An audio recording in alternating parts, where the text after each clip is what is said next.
Yeah, everyone's SDS SuperCoach, providing SuperCoach content for you. I'm here to present and review the Community Series games. So we've had 8 of the 9 games that have happened, and the only game that hasn't been played is St Kilda North Melbourne. I'll probably review that tomorrow, but I haven't really reviewed any of the games, and I just thought I'd just go through them all. So just in one go. So I'll try to be as quick as I can, and review any relevant sort of players, that sort of thing. Yeah, we'll see how we go. I'm releasing my SDS SuperCoach League code on Wednesday at 7:30. Make sure you tune in for that if you want to be a part of my league. We've also got Anthony Caminiti being in that league, so it's obviously great to have Caminiti involved. So yeah. All right, let's get into it. So some people interested in John Newcomb, 125. I'm personally not. I'm just not sure if he's a top 10 midfielder, but he had a monstrous game, 37 touches. But 37 touches resulted in 125 points. So take of that of what you will. Carl Amon, a few people interested as well there, 96. I don't mind him, but due to Nick Martin existing, I think I do prefer Nick Martin as a pick, and I think Amon just isn't as good as Nick Martin is as an option. Yep. Oh no, that was Connor McDonald, Mackenzie. Hustwaite, some people interested, even myself. I'm somewhat keen on Hustwaite. Currently got him in at M8. I do think he's a pretty solid option. 184k, and could be the bloke that replaces Will Day early days in the midfield after. I think he certainly gets into the midfield round one due to uh, day out, but also Nash and Warple being pretty average today as well. So one to monitor. D'Ambrosio, new recruit from the Bombers, 77. I'm personally not going there. I just don't know. 18 touches, but I just don't think they feed him enough of the ball. We got Ethan Phillips, who scored a 56. Looks like he's ahead of Jai Sarong for round one, which I'm actually somewhat surprised about. So I actually don't mind him as a defensive bench option there at 102k, but we'll just see how structure pans out. Sicily 52, not going there. We'll just let that pick play out with no James Blank now, and not much else to report there. Liberatore and Bont went nuts. I tell you what, I'm still debating whether to be stubborn or not with Marcus Bontempelli. 135 SuperCoach points. It's going to be a pain in the ass not having him because I currently don't have him in my team. Gee, it's going to be bloody hard to watch without him. But I don't know. Just the whole preseason, I've been pretty committed to not picking blokes over 700k really, and Bont is in that category, so it's a bit ugh. Then Tim English as well went really good, 134. So not too sure if I should end up picking. I don't. I'm very certain I won't pick Tim English. Bontempelli's making it bloody hard to not picking him. I must say. Riley Sanders, 86, absolute lock. Get him in your team. 30 disposals in the midfield. I thought he was absolutely fantastic. Anyone else to go through here? I didn't see English rotate much with Lob, so something to monitor there. Harms, I don't think there's enough midfield time in there for James Harms, so 74. It's actually not a bad score, but I just prefer Billings, Jordan, and Fife as options. Caulfield, 51. Yeah, I still don't mind him as an on-field rookie personally if he's playing. So, look, I think yeah, some people might overreact with this, but I'm perfectly fine with fielding Caulfield still. I still think at the end of the day, he'll out of him, Gibcus, Reid, and Phillips, he'll be the best scorer. And other than that, not too much to report. Let's head on to this afternoon's game, Adelaide versus West Coast. Riley O'Brien just destroyed BJ Williams, that's for sure. Rankin 138. I think he spent a little bit of time in the midfield as well. 59% time on ground for 138 score. That is madness. I think Rankin's in for a big season. I think I might put him in my All Australian prediction side. So I think he's in for a massive year, Rankin. Hopefully he's that fourth midfielder because I've got Rankin in both of my draft leagues. So Sam Berry's one to monitor, 115 to see if he gets midfield minutes with no Sloan or Schoenberg in early days. You got Matt Crouch, another bloke. He's another bloke I'm pretty keen. 114. Yeah, really made it. Really extended his case further today with his game. I thought he was really good. 23 touches, but also along with just a few free kicks and some tackles. And 59% time on ground as well. So he's certainly on my radar and could end up in my SuperCoach team. Dawson 90 just casually went about his day. What else we got here? Anything else? Laird 89. I just think due to age and little questions over the midfield rotation at Adelaide, I just won't go there. Anyone else? Rochelle, it seems like Rankin's ahead of Rochelle when it comes to midfield minutes. Other than that, not too much. No Daniel Curtin playing, so I think if you've got Daniel Curtin, you can just rub him out of your side because I just don't think he's going to play round one. And then for the Eagles side, there's only a couple of blokes to talk about here. Elliot Yeo, 96. Some people are keen on going there. Looks like he's getting some good midfield minutes. It's just there are a lot of good defensive premium options, and I think Yeo is interesting if there wasn't that many options, but there's quite a few options I do prefer down back. And we got Harley Reid scoring in at 88. A lot of people are concerned about this man. I think he's just solidified his case as to um, why he should be picked. And the role's there. I mean, the role was there last week. Halfback slash centre bouncers. The role's there. Just played a bad game and assured owners now. And yeah, I think I thought the whole fiasco about not going Harley Reid was a bit of an overreaction. I do think that he's not exactly the cumulative type, but I don't think he's usually that bad. I still think he's going to be a very solid rookie for us, considering how bad the forward line is. And if he's got the role, if he's got that half back role and centre bounces, I just think just go with it. What's the worst that can happen? And then really not too much else to talk about here. Livingston played a little bit in this game, but he ended up on a -4, so wouldn't bother about that. Let's head over to Freo and Port Adelaide. Port Adelaide get the job done. Ollie Wines looks sensational. Full-time midfielder once again now. Scored 130, which was very interesting. Connor Rozee with 113. I think this score and Wines' score helped out a fair bit and might be a little bit elevated in score just purely because of Zach Butters going off in the first quarter with the rolled ankle, and they were just pretty precautionary about it. Port Adelaide, so they just took him out for the game. So just monitor that. That might be pretty elevated scores just purely because of no Butters there. Me, don't really need to talk about that. Houston 109 is pretty interesting. He is a bloke I am monitoring to pick in SuperCoach because I actually don't mind him and his buy, and I think he should be a top 6 defender. It's just more the fact of the inconsistency would frustrate me where one week he can go 140, but the next he can then drop a 60. So that would be the one thing that would frustrate me. Anyone else here? Jace Burgoyne, I think he's 179k. Looks like he's pretty locked and loaded to play on a wing. Jordan Sweet, he's behind Ivan Soldo. I just don't think there is enough room to fit Jordan Sweet in. I think Soldo is the better ruck, and they prefer him as well. So I think we can rub Jordan Sweet off our list there. And yeah, I guess Zach Butters. Rolled ankle. I've still got him on my side unless I hear some concerning reports.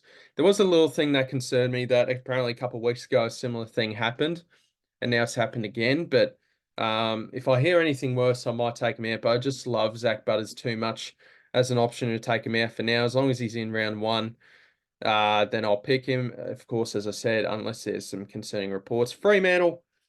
Certainly one of the more interesting sides heading into SuperCoach because they're certainly very relevant. Luke Ryan, 116. I think he'll still be perfectly fine as an option.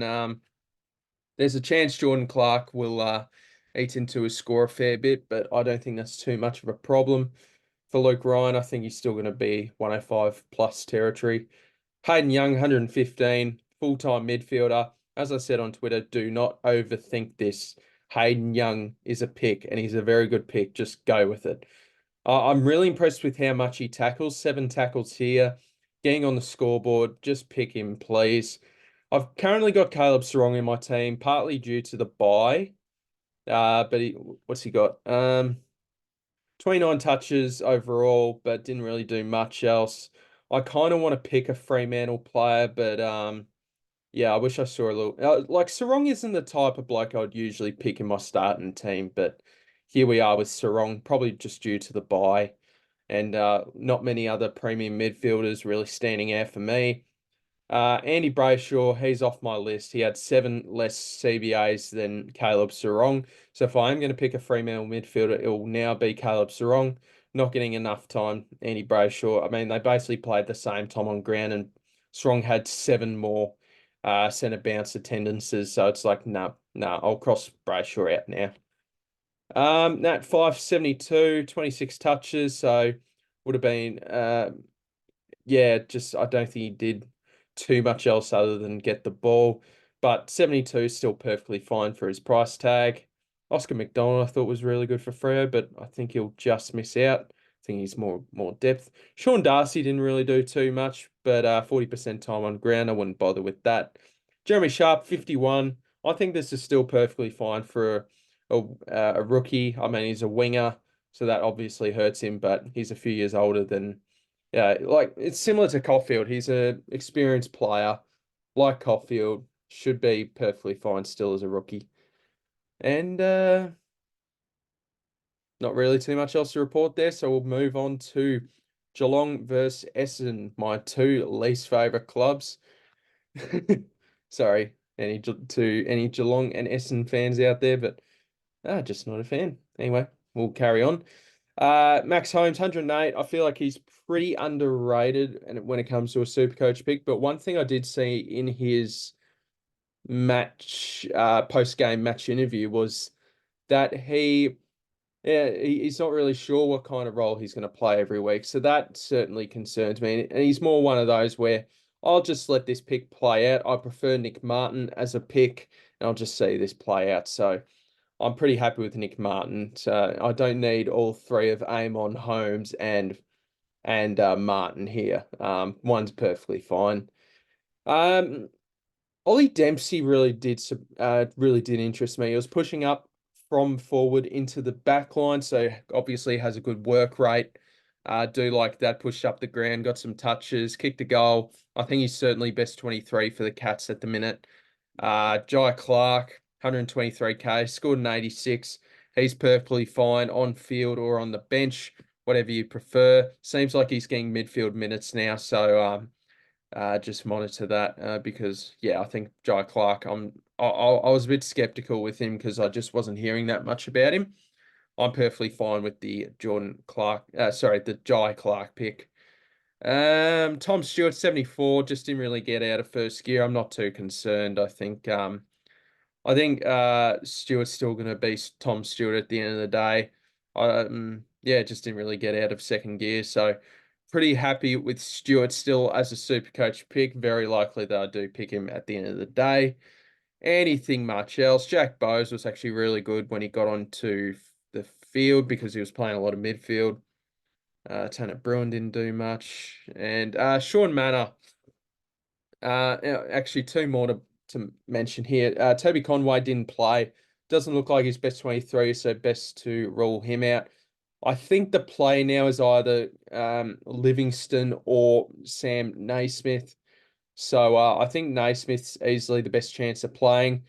The only reason Livingston would play is if BJ Williams went down, and that's even a slight chance because you've also got like Harvey Barnett, that sort of thing. But Toby Conway, I think they just prefer Reece Stanley now. So you may as well just save money and go for Naismith, who seems like they have a similar sort of situation with Toby Conway in terms of getting in the side. Sean Manor, 44. Doesn't seem to be best 23 in my book. Seems like Dempsey's ahead of him and that sort of thing. So unless he gets named round 1, he's probably not going to be in my team and in my plans at the minute, but I do think he would be a very good SuperCoach rookie if he plays, but just doesn't look like, just feels like the job security is very dodgy. Now we can move on to Essendon. Darcy Parish. Certainly everyone's very interested in him. 34 touches and 1 tackle. Kicked a goal. 75% time on ground equals 123 SuperCoach points. I thought Parish was pretty good, and I am, as bad as it seems, I'm slightly tempted with this pick. But it's just the body that concerns me. Like every year, there is some sort of injury that completely shuts down Darcy Parish. I don't really want to be fooled for that again.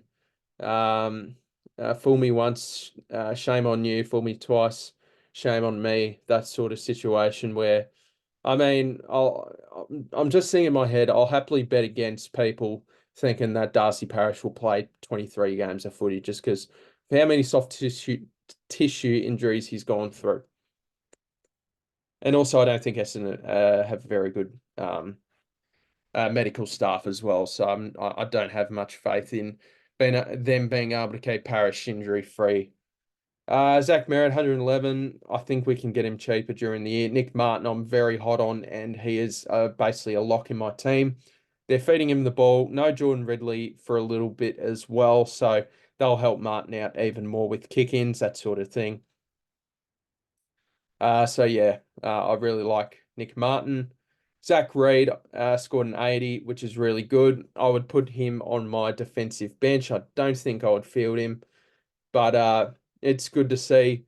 Zach Reid finally up and about. He's had terrible luck with injuries, but now he's fully firing.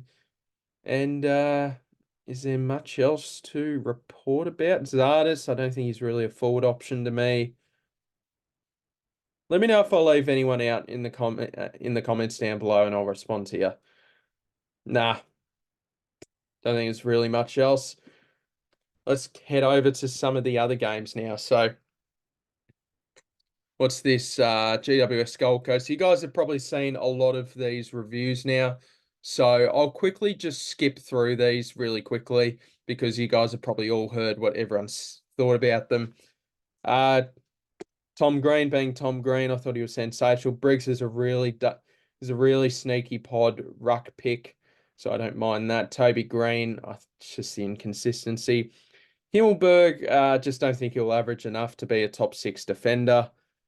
Much else here. Harvey Thomas is a rookie, 117k mid forward. I just don't know if he's actually in their best 23. Canelio did bugger all. Jacob Ware, actually 89% time on ground. That's one to monitor. I think he's going to be more of a winger, but certainly keep him on your radar. Cadman, 43. Yeah, I've currently got him on my forward bench, but that could change. But he certainly looks a lot better than he did last year. Alex Sexton, lock him in as your 6th forward. Perfect role, perfect seagull role. 125, just beautiful. Please pick him. Took Miller, 116. Seems like the old Took might be back, but we'll suss this out at round 0 at the end of the day here. 116 is interesting. Jared Witt's 107. Probably not classic relevant, to be honest. Flanders, 65. A lot of people are concerned about Flanders. Another one to monitor in round 0, see if the role looks any better. I think I only saw him in, I think I saw a stat 32% of CBA, so that concerns me a lot. But I think with just how bad the forward line is, I'd be pretty shocked if I didn't pick him. I'll have to see how he scores round 0 and what type of role he has. Connor Budrick, 63. I never really considered the pick, to be honest. And that's probably about it for that game. As we move on to Sydney and Brisbane, Errol Goulden, 133. A lot of people are thinking about this man, and I tell you what, if he didn't have that buy round, I'm changing my mind here. I know I called him not a great SuperCoach pick to start with, not in general, just to start with. But now with no Taylor Adams, we'll get to Taylor Adams in a sec. No Taylor Adams for a month. No Luke Parker for a month. and no Callum Mills indefinitely. Errol Goulden, I think currently is a fantastic starting pick now because he's definitely going to be playing full-time midfield. So um, with Grundy and Dacos in my team, I just don't think I can fit Errol Goulden into my side without just completely destroying my chances in round 5. So perfectly fine. If probably the pick that you go if you're not starting one of Dacos or Grundy, but I just don't think I can justify it myself. James Jordan, I've been pretty hot on him all pre-season. I know he was playing wing, but more the appeal was how good of an accumulator he is. Like we saw that in Melbourne, how he could rack up the ball pretty easily. 31 touches, 115 Supercoach. Pretty good to me. So yeah, I think everyone's jumping on him now, but I was pretty hot on him from the get-go. Matty Roberts, um, I'll have to see if he gets picked in round 0, but 100, he's got a pretty good role. He's also another player that's a good accumulator, so that does interest me. But no Jake Lloyd, I believe, in this game, so we'll just have to see with that. Um, Grundy, 65. I'm still going to go there. If it doesn't work out, it doesn't work out, but you're with 60% of the competition. And I still think he's really good value for what he's capable of as a ruck. What else we got here? Sheldrick, I think he might get some midfield minutes early days now. Other than this, not too much. Brisbane, I think there's only need to really talk about 2 blokes here. Actually, we'll go over a couple first. Lockie Neal, 124. Just think due to age and also usually the players that win the Brownlow drop off in scoring the following season using averages. So yeah, probably not for me. Lockie Neal, Josh Dunkley, 99. Interesting. Kadane Coleman, 89.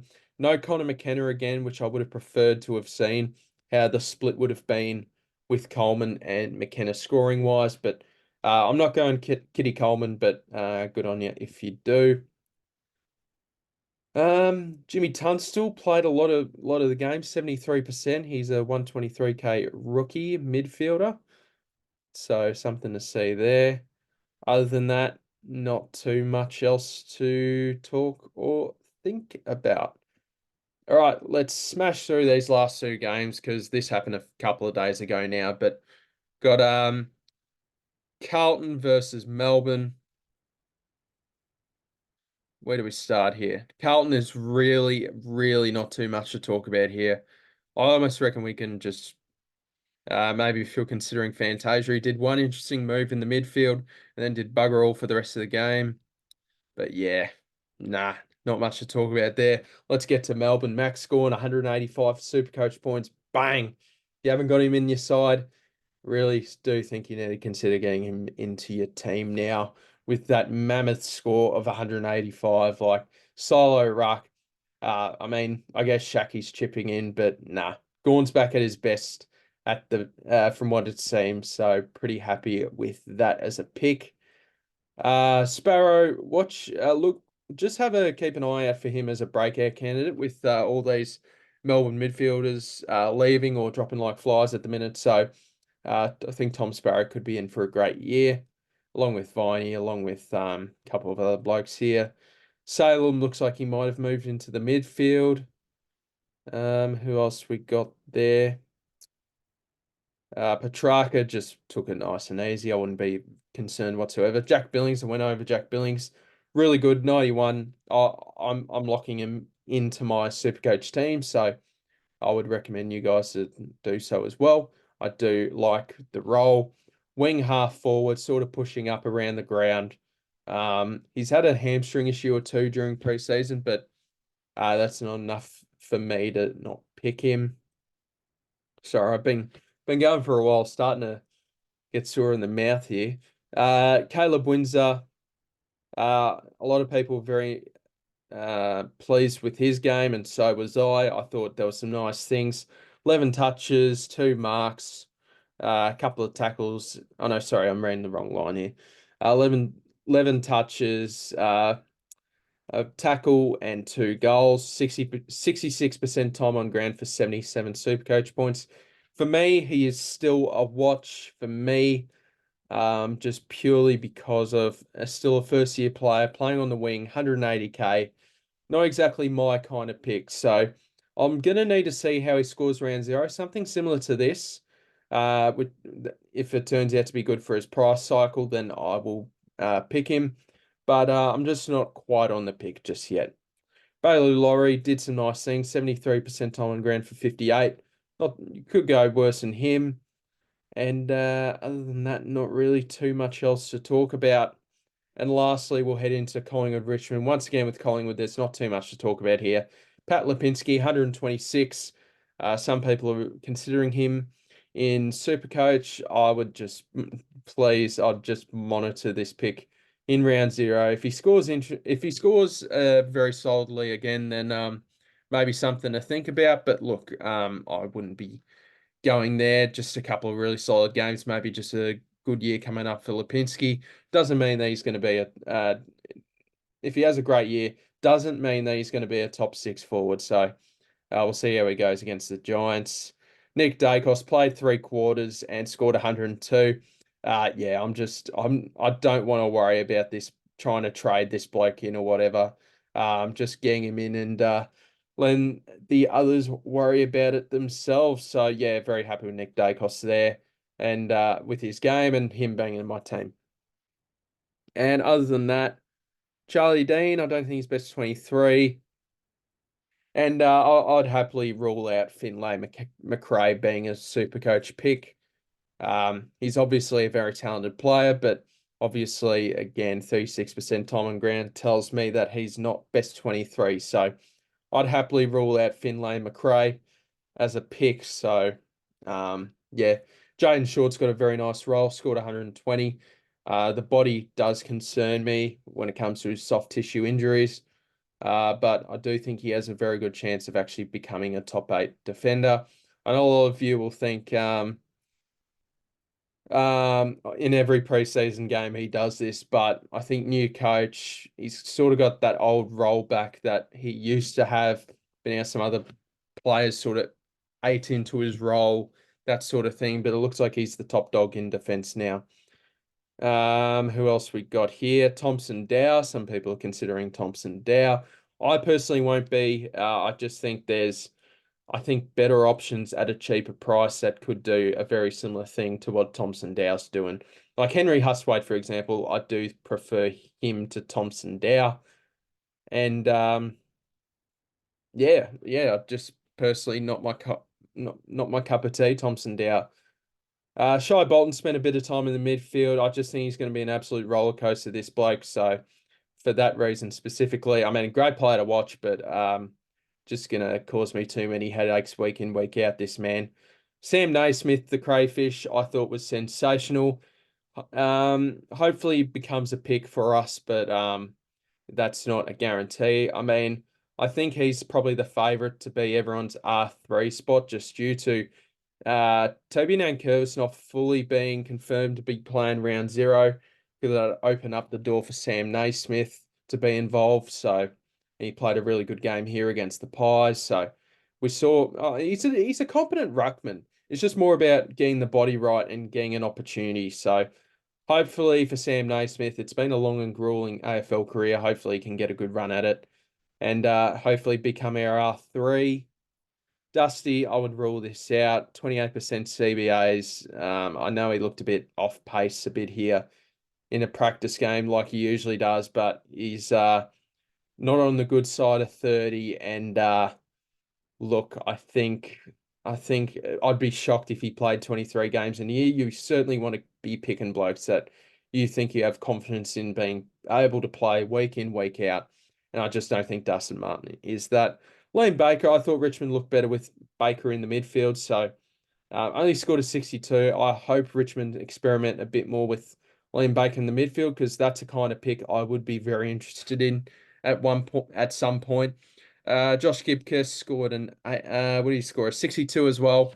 I thought he was pretty good, and I think he's a bloke you'd be pretty happy with to put on your bench or on field. I think either or is fine. and I think he's a perfectly fine pick. And other than that, I don't think we have too much else. I mean, Seth Campbell, don't think he's best. Didn't really do much. I think he's like a small pressure forward. Lafau, not best 23, and Steely Green, not best 23. So just a few blokes here. I just don't think are going to be best 23 there. And look, that'll do it. So thank you guys so much for watching. Make sure you check out the Footy Mailbag by Damo and Clarkey. I was on the most recent episode, so you can tune in to that. So that'd be fantastic. Make sure you give that a like and a follow. From those boys, they do an outstanding podcast. So it was an absolute honor to jump on. Anything else? I'll be releasing my league code on Wednesday night. And it's a league with Caminiti in it, and also a good mate of mine and new housemate. Is there anything much else to dissect? I'll be doing a lot more content over the next couple of weeks. While SuperCoach season is nearly underway, the AFL season is nearly underway in a few days. It'll feel like glorified practice matches in my book. Like, I just think that's what the vibe's going to be, but it should be right. All right. Thank you guys so much for watching, and I'll see you guys in the next video. Cheers. Hope you enjoyed. Bye.